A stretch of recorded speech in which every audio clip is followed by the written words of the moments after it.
¿Cómo están? Buenos días. Es que gusto saludarlos otra vez. Se fue el tiempo rápido, ¿verdad? Bueno, ¿quiénes vienen por primera vez aquí al instituto? Bienvenidos. Bienvenidos. Bueno, nos corresponde ver el tema de los salmos en este tiempo. Muy interesante, muy importante.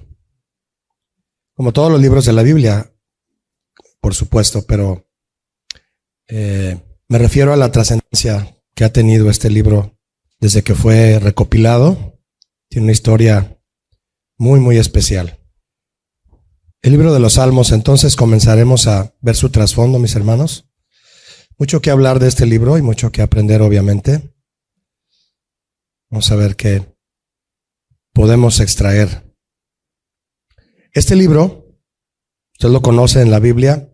Usted abre la Biblia casi a la mitad exactamente y ahí sale el libro de los Salmos, ¿verdad? El libro más fácil de encontrar.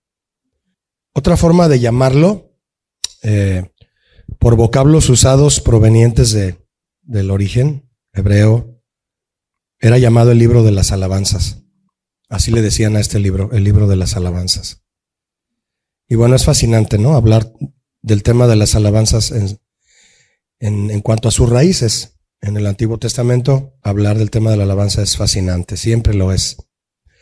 Y más allá de la música, lo fascinante es porque va más allá de la música el trasfondo espiritual de este libro, el libro de las alabanzas. Los hebreos en la antigüedad le llamaban también el salterio, así le llamaban, el salterio. Y en los primeros cristianos, en la primera iglesia, cuando ya fue establecida, la primera iglesia, le siguieron llamando así, el salterio. Yo tuve un poquito de curiosidad respecto a este instrumento musical. Es un instrumento musical, el salterio. ¿Y por qué este nombre acuñado para ponérselo al libro de los Salmos? Bueno, ahorita vemos un poquito del instrumento. El libro de los Salmos es un libro del Antiguo Testamento que contiene canciones. Cuando usted identifique un salmo, lo que está identificando es una canción. Canciones que abarcan temas espirituales de todos los ámbitos. Pero el centro principal de la alabanza, proféticamente, siempre apunta al varón justo, a Jesucristo. Como usted sabe, tiene 150 capítulos o salmos. No todos fueron compuestos por David. La mayoría son de él, pero hay otros salmistas de los cuales se implementaron los salmos en el libro. No es un libro que se escribió o se fue escribiendo en orden a la vez. Es un libro de canciones que al mismo tiempo nos cuenta historias, nos confirma y nos cuenta historias del pueblo de Israel, de su origen y del plan que Dios tenía para Israel. Y obviamente este plan de Dios para Israel, recopilado a través de canciones, también es un reflejo de la historia de la iglesia y de la alabanza en la iglesia actual. Respecto al salterio, como instrumento musical, es un instrumento de cuerda. Después fue evolucionando. Hay un instrumento que se llama, le dicen, hay una lira. Y fueron evolucionando los instrumentos de cuerda, de tallar las cuerdas de esta manera a otros instrumentos, pero este fue uno de los principales. Y se menciona en muchos pasajes de la Biblia. En muchos. Quiero leer algunos si lo encuentro rápido aquí. A ver, permítame encontrar aquí. En Isaías 5:12 dice lo siguiente: y en sus banquetes hay arpas, vihuelas, tamboriles y flautas. Este es un pasaje que menciona a el arpa y la palabra hebrea es similar a la palabra hebrea que denota salterio. Es una palabra que se escribe así como se escucha, nebel, con B grande, decimos, B de burro, Nebel. Sí. Y aparece en muchos textos como arpa también. En 1 de Samuel 10:5 aparece literalmente. Dice, y delante de ellos, salterio, al final del verso, pandero, flauta y arpa también. Dije 1 de Samuel 10:5. Hay un salmo, 33:2, en el que dice, aclamad a Jehová con arpa, cantadle con salterio y decacordio. Sí, de cuerda, se cree que por la palabra es un instrumento de 10 cuerdas. Uh-huh. Y un versículo más como ejemplo, Salmo 57:8, es donde el salmista dice, despierta, alma mía, despierta, salterio y arpa, me levantaré de mañana. Se cree que el cuerpo de este instrumento era de madera, de cuerdas. En ese tiempo las cuerdas se hacían de órganos animales, como de tripas de animal. Debieron haber tenido un sonido muy peculiar. En las crónicas de instrumentos como estos, se dice que acompañaban este instrumento con voces corales. Es decir, debió haber sido un instrumento que abarcaba mucha sonoridad, como lo hace un piano. Y su base armónica era muy completa. En el ámbito de la música hay instrumentos que te ofrecen sonidos armónicos y melódicos. Una flauta te da un sonido melódico, te da una nota a la vez. Un instrumento armónico te da varias notas a la vez. Pones un acorde con varios dedos en tu guitarra y al darle a las 6 cuerdas suenan varias notas a la vez. Eso es un sonido armónico, varias notas a la vez. Entonces se cree que el salterio era un instrumento armónico amplio, como el piano, que da notas muy graves y notas muy agudas. Es inevitable que en el estudio de este libro, mis hermanos, se mencionen aspectos musicales, los cuales impulsan la enseñanza espiritual, porque la música no es en sí el centro de la alabanza. No, la música no es el centro de la alabanza, es la palabra de las canciones, la letra, la lírica. De los salmos tenemos la letra, la música no. ¿Se imagina poder tener una partitura original del Salmo 23? Sería genial, ¿verdad? Pero no la tenemos, así que la vamos a cantar con mariachi. De 1000 formas, a capela, con orquesta, con instrumentos modernos, eléctricos, acústicos, unplugged. Pero es la misma letra, ¿verdad? Para el Señor, lo importante es que sea la misma letra, porque usted puede ir a... yo lo he escuchado en estilo cubano. Hay una iglesia en Cuba a la que fuimos y yo estaba sorprendido de cómo, pues imagínese los ritmos de allá, ¿no?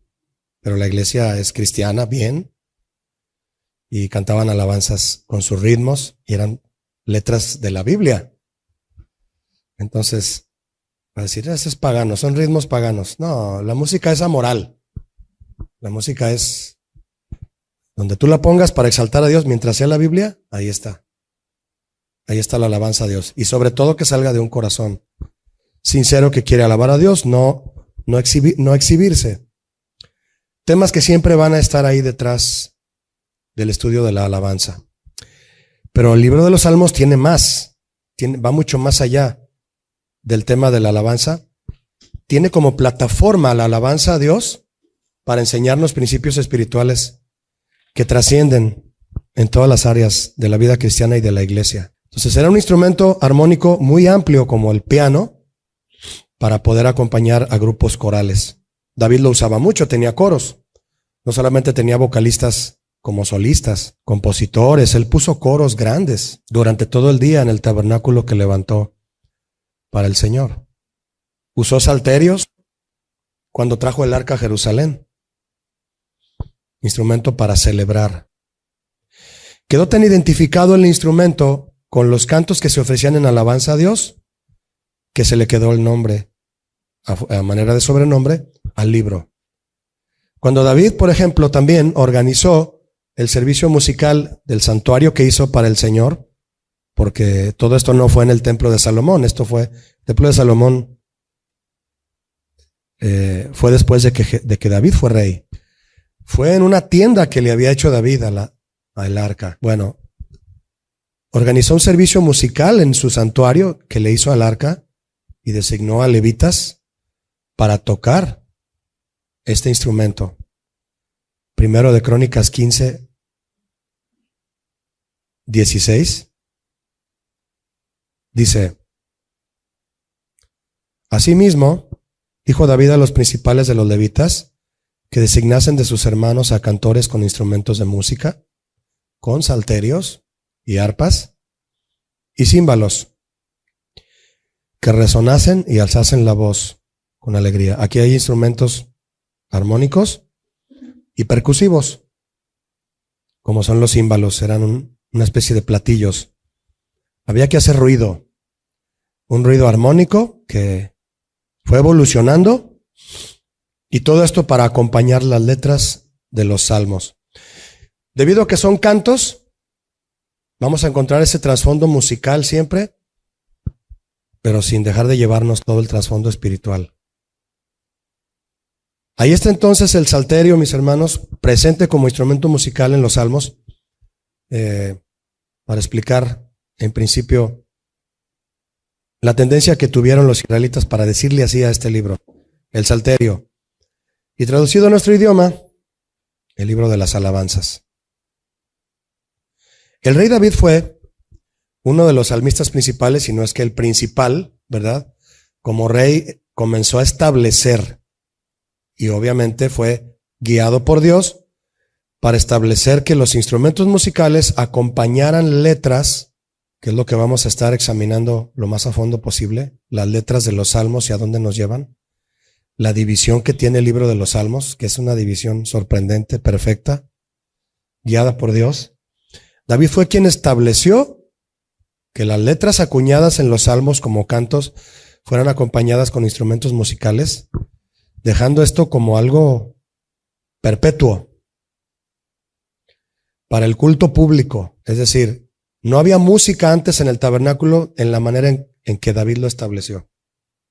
Le dio este lugar a los instrumentos musicales para realzar el poderío de la palabra de Dios en el culto a Dios. En el tiempo de él, era el culto que se ofrecía en el tabernáculo que él levantó. También ofrecía sacrificios. Hizo cantos alusivos a los sacrificios. Hizo cantos alusivos a los muebles del sacrificio. Es decir, David y otros salmistas se inspiraron en todo lo que Dios había hecho por medio de Moisés y el trabajo de Aarón como sacerdote para empezar a componer cantos.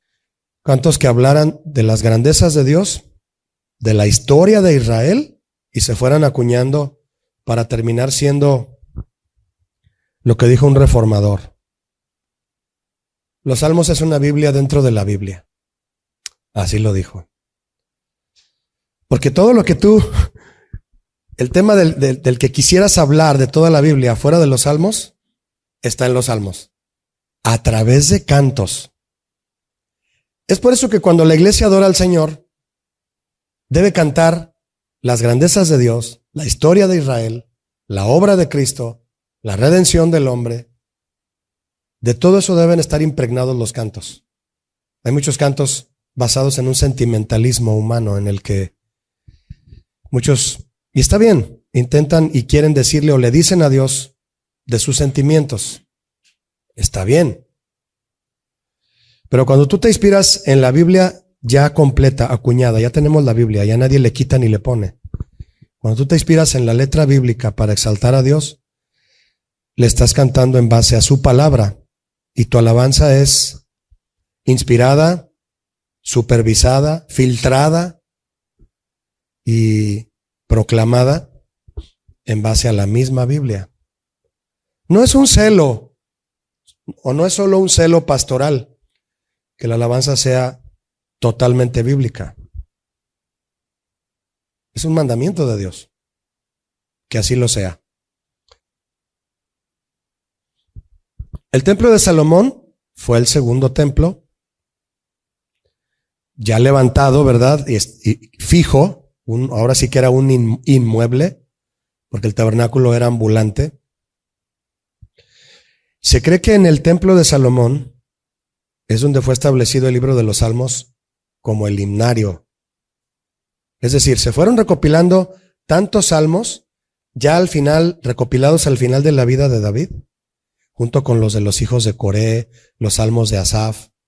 Hay un salmo muy famoso que es el 73, lo escribió Asaf. Una vez recopilados todos estos salmos, se les da el lugar como del himnario oficial del templo de Salomón. Y comienza a establecerse una costumbre de cantar todas estas canciones representativas de Israel y de toda su historia, de la vida del pueblo, de ahí en adelante. De hecho, cuando tuvieron la cena de la Pascua en Éxodo 12, los israelitas, antes de salir de Egipto, no tuvieron esta costumbre que inclusive Cristo respetó. ¿Cuál era? Que en la cena de la Pascua, a partir de que ya tenían un himnario en el templo de Salomón, cantaban los salmos 113 al 118, como un recordatorio de la libertad de Egipto, de Israel de Egipto. Le decían el Jalel a este grupo de salmos. Tenían la cena de la Pascua, el cocinado como Dios dijo, con hierbas amargas y pan sin levadura, y al terminar de cenar, cantar esos salmos, 113 al 118. Estamos dando una introducción, pero lo vamos a ver más detenidamente todo eso. ¿Por qué los cantaban? ¿Con H? Ajá. ¿Hay quien le pone dos L's? Lo vamos a poner así. De ahí viene Jalel, Uya, ¿verdad? Que es otra palabra acuñada, aleluya, que era con H. Pero el Jalel, después vemos qué significa, los voy a dejar en suspenso. Era un grupo de cantos del 113 al 118 para cantarlos con ese propósito. Bueno, el caso es que cuando David está por morir, bueno, ya después con los años, recuerde que Salmo se acuñó en muchos años, se hace este himnario y se queda como el himnario, el salterio, el libro de las alabanzas en el templo. Y bueno, lo fueron atesorando, lo guardaron y ahí quedó, ¿verdad? Para la historia. Y debió haber sido un cúmulo de rollos escritos que quedaron guardados ahí en el templo. Los fariseos los tenían. Yo no sé si había otras copias fieles, pero nosotros tenemos, gracias a Dios, una traducción fiel. Entonces, no todos los salmos fueron escritos en la misma época, mis hermanos. Usted puede pensar que al abrir un libro fue escrito en 2 años, 3 años. Así como alguien escribe un libro en la actualidad y lo edita y lo recopila y ya, ¿no? Duró escribiéndolo 3 años, 4 años, qué sé yo, experiencias o un libro científico, qué sé yo. No, son acuñados durante varios años, ¿no? El libro de los Salmos es un libro histórico que fue acuñado en muchos años, no solo en una sola época. Es decir, representa diversos periodos de la historia hebrea. Es un libro, Salmos, que aparece entre los hebreos, empieza a recopilarse, es decir, hay recopilaciones de Salmos desde que Israel sale de Egipto. De hecho, hay un salmo en Éxodo 15, ¿usted lo ha leído? Es un canto que se califica como salmo.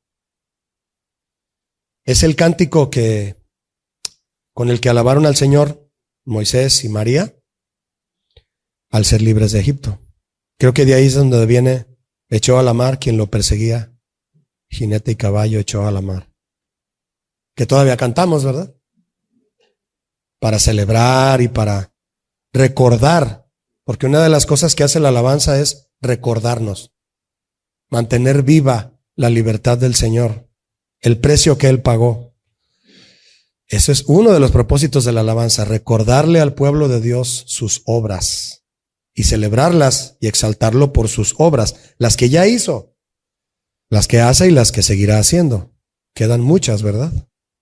Por ejemplo, hablamos de la venida de Cristo que todavía no se realiza. La esperamos. Entonces, es un libro fascinante. Varios periodos de la historia hebrea abarca entonces el libro de los Salmos. Éxodo 15, como le decía hace un momento, es el Salmo de Moisés. Y otro ejemplo que lo tenemos de un periodo posterior. Imagínense, mucho antes de David.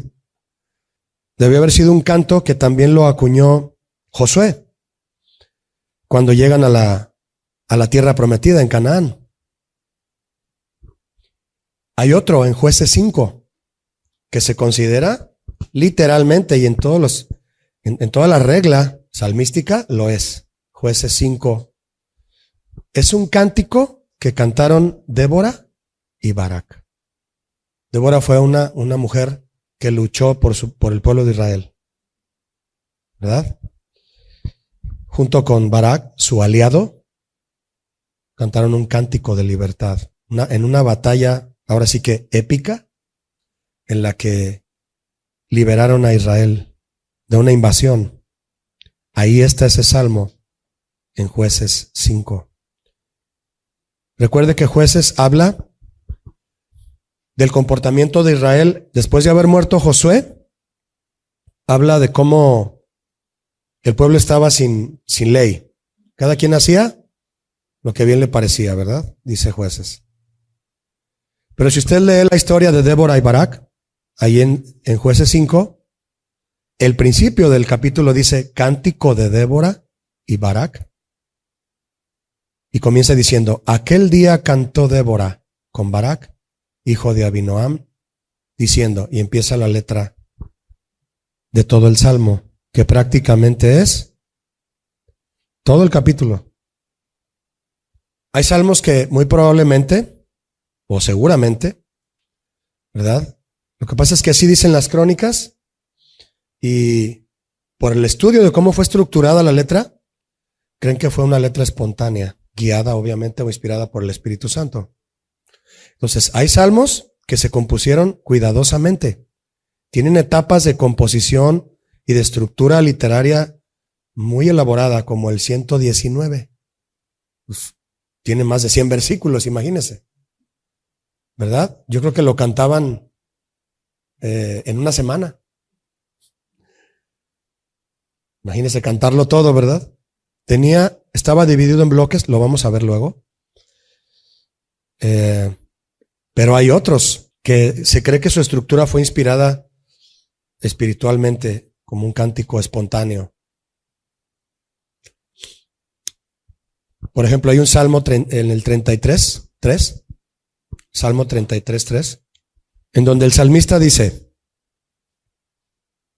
fácil de aprenderse porque son puros 3, y es un texto muy representativo en lo que tiene que ver con la inspiración para escribir cánticos al Señor. Dice Salmo 33:3. Cantadle cántico nuevo. Hacedlo bien, tañendo con júbilo. Se cree que en lo que me quiero enfocar es en cántico nuevo, por la estructura que estamos viendo de los salmos. Se cree que cántico nuevo era un cántico espontáneo, en un momento en el que el cantor estaba inspirado para tomar letra de los rollos de la ley y de los profetas y cantar a Israel temas de libertad, de sanidad, imprecatorios, que es de guerra, de lucha contra los enemigos. Y de eso también vamos a estar viendo todo eso de clasificación de los salmos. El caso es que cántico nuevo, como cántico espiritual espontáneo, era expresado por un salmista que conocía la ley y los profetas hasta su tiempo y comenzaba a expresar letra extraída de ese conocimiento. O simplemente agarraba o tomaba, perdóneme, un rollo del Pentateuco y al leerlo empezaba a entonarlo. Hoy un músico relativamente hábil puede ponerse en una guitarra o en un piano y poner la Biblia y ubicar 1 o 2 salmos. Y según el tema del que él siente que desea componer, quiero componer acerca de la libertad que Dios nos dio de Egipto, aunado con la libertad de Cristo. Es decir, un canto que una esas 2 corrientes proféticas que le da la libertad hoy a. Entonces, se supone que es un hombre, una persona, una mujer que tiene conocimiento de lo que es la libertad representada por Israel al salir de Egipto y la libertad que da el Espíritu Santo a partir de que Cristo vence al enemigo en la cruz del Calvario, ¿no? Entonces toma todos esos pasajes y empieza a armar la letra. Algo así hacía un salmista al desenvolver un rollo de Éxodo y empezar a entonar, a cantar una parte de Éxodo de cuando salen los israelitas y saquean a los egipcios para llevarse sus riquezas y poder comenzar una nueva vida, todo lo que Dios les dijo que hicieran. Eso es un cántico nuevo. Un cántico que se crea a partir de las obras de Dios y ponerle una melodía nueva. Tú puedes pensar que un cántico nuevo es un canto con una letra diferente a la Biblia. No, tiene que ser, la letra ya está. Lo que lo hace nuevo es la estructura que le das a la letra y la melodía que Dios te inspira. Porque dice cántico. No dice, escribe un mandamiento nuevo y cántaselo al Señor. No vamos a modificar los mandamientos. Lo único que modificamos son las melodías y el acompañamiento musical para seguir cantando la Biblia. Y la Biblia es tan vasta que pareciera que cada canto nuevo que sale, ya no va a haber otro canto más hermoso que ese. No, y vuelve a salir otro. Y otro. Y otro. No, ese canto, ¿quién lo compuso? No, ahí va a haber otro canto como ese. No. A los meses sale otro. Y otro. Y otro. Y hay cientos de cantos hermosos. Porque Dios le dio la gracia al músico de ponerles melodías sorprendentes, pero la letra toda es de la Biblia. Entonces, lo hermoso de la canción es la letra de la boca de Dios, expresada con música y melodía nueva, para exaltar al Señor por sus obras y recordarle al pueblo de la gracia de Dios para con ellos. Es fascinante, mis hermanos, lo que el Señor hace a través de la alabanza. Entonces, en gran parte de los salmos fueron inspirados así. Yo no sé si el rey David estaba sentado bajo un árbol y al ver a sus ovejas ahí en la pradera pastando y él cuidándolas, y al haber tenido sus experiencias de cómo pudo haber ido a rescatar una oveja al barranco, llevarlas al río, llevarlas a los pastos verdes, él empieza a escribir pequeñas letras, pequeñas frases. Y después sale lo que le llaman, así le llamó Spurgeon, le llamó el Salmo de Oro, el Salmo 23. El Señor es mi pastor. ¿Y cuántas melodías hay para ese salmo? Cientos y cientos. La letra es la misma. Pero al ponerle música nueva y melodía nueva, se vuelve en un cántico nuevo. ¿Cómo si es la misma letra? La música le da esa gracia. Y la misma letra que ya habías leído, te lo sabes de memoria, es más el Salmo 23, cuando te lo cantan con una melodía acá, toma otro sentido en tu vida, solo por la gracia que Dios le dio al cantor y a su música.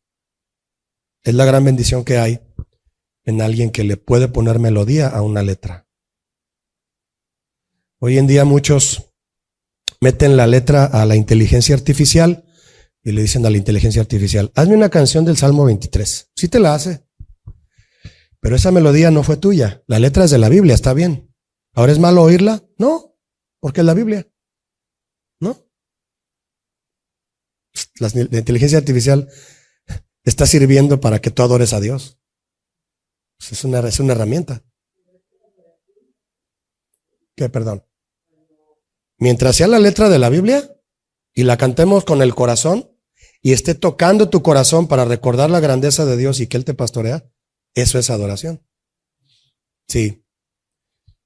Si es para venderla y sacar dinero, esa es otra cosa, esos mercaderes del templo. Pero lo que hace un compositor de Dios, cuando quiere ponerle una melodía y acordes musicales a un salmo, es echar mano de su don musical que Dios le dio y hacer melodía para el Señor. De hecho, hay un pasaje que así dice: haré melodía al Señor. Lo vamos a buscar. Entonces, no que yo le diga la letra a la inteligencia artificial, hazme una melodía, no, pues qué fácil, ¿verdad? ¿Y puedo adorar con esa melodía que me hizo? Sí, porque la puedo, no la hice yo, pero es como hay cantos que yo canto aquí en la iglesia y yo no los compuse, entonces, pero adoro al Señor con eso. Pero el compositor humano, cuando le pone una melodía al salmo, eso es realmente el cántico nuevo que Dios espera de un compositor. Si de la inteligencia artificial sale una canción que tiene letra bíblica, también adora al Señor porque es su palabra. ¿Sí me explico o no? Pero crear melodía para el Señor por un salmista, la inteligencia artificial no es un salmista. Somos quienes podemos o quienes pueden escribir cantos al Señor. Es lo que hay detrás de hacerle al Señor cántico nuevo. Y de cánticos nuevos se fue recopilando el libro de los Salmos y quedó como un himnario, como una base sólida para que de aquí canta al Señor a partir de esto. Es decir, es tu cimiento literario para que hagas cantos al Señor. Claro, se hacen cantos de toda la Biblia. Hay cantos de pasajes de Pablo, hay cantos de pasajes de Santiago, de los evangelios, de profetas, del Pentateuco. Hay cantos de toda la letra, hay cantos de Apocalipsis, de letra apocalíptica, ¿verdad? Es decir, ahora nosotros podemos crear otros salmos nuevos a partir de toda la Biblia. Aunque la letra de la Biblia no haya sido cantada, nosotros la cantamos. Esto nos dice, mis hermanos, que un salmo se puede volver en una expresión de alabanza con letra de cualquier parte de la Biblia. Mientras sea palabra de Dios, produce alabanza verdadera y genuina. A mí me han preguntado: y Julio, ¿tú qué opinas de meter la letra bíblica a la inteligencia artificial y que te salga la melodía y la música y ya cantarlo en la iglesia? Bueno, es que las canciones que ha de cantar la iglesia las tiene que componer un salmista, yo opino. Esos cantos se hacen hay cantos que hacen, ¿cómo le llaman a la inteligencia artificial? La IA, ¿verdad? O sea, lo hicieron con la IA. Yo para cantarle al Señor mejor con la IE, inteligencia espiritual, ¿verdad? Eso no está en la Biblia, eso fue cosecha mía nomás. Haz lo que quieras con la inteligencia artificial, menos la melodía y la letra. Si me preguntan a mí, ¿qué opinas de los cantos con la inteligencia artificial? Yo solo te pido dos cosas que debe hacer un salmista, no la inteligencia artificial: melodía y letra. Dale la melodía y la letra y los acordes musicales, esos que te los haga. Si tú no quieres ponerte a trabajar, si tú no quieres arreglar las trompetas, el piano, la guitarra, a que te lo haga la IA. Pero si tú quieres ponerte a trabajar, está bien también, pero no deja de ser una herramienta útil, porque muchos la han satanizado. No, es otra herramienta como en su momento lo fue el Internet, ¿verdad? Pero la base de toda la alabanza fueron los salmos que se acuñaron en la historia de Israel para meterlos al templo. ¿Qué metieron al templo? La historia de Israel, no sentimientos humanos, no lo que se le ocurrió cantar a cualquier persona en el momento. No, sino la historia de Israel, las obras de Dios. Entonces, lo dijimos hace un momento, mis hermanos, importante, el libro de los Salmos, el Salterio, el libro de las alabanzas, no constituye una obra literaria aislada de una sola época. Es una recopilación de muchas épocas. Cuando usted abra el libro de los Salmos, usted se va a dar cuenta entonces que fue un libro recopilado en muchísimos años. Vamos a ver por último un poquito de teoría de los Salmos para dejarlo plasmado ahí, lo cual es importante en esta introducción al libro de los Salmos. Vamos a ver con respecto a su paternidad literaria.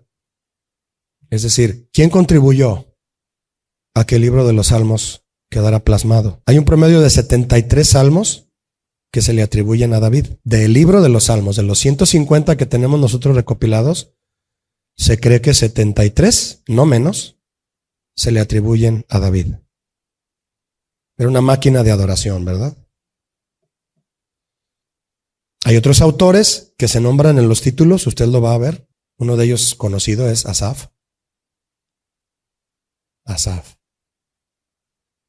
Él escribió, por ejemplo, un salmo, ya lo mencionamos, uno muy famoso, el 73, de cuando una de las frases más hermosas de su salmo es: ¿a quién tengo yo en los cielos sino a ti? Y fuera de ti, nada deseo en la tierra.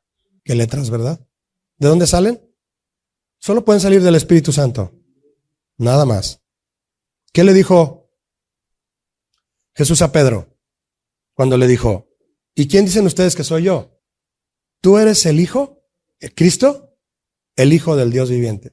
Qué frase, ¿no? El Hijo del Dios viviente. Se oye glorioso, ¿no? Entonces, ¿qué le dijo Jesús? ¿De dónde lo sacaste? ¿De internet? Ah, la inteligencia artificial. Eso te lo reveló mi Padre que está en los cielos.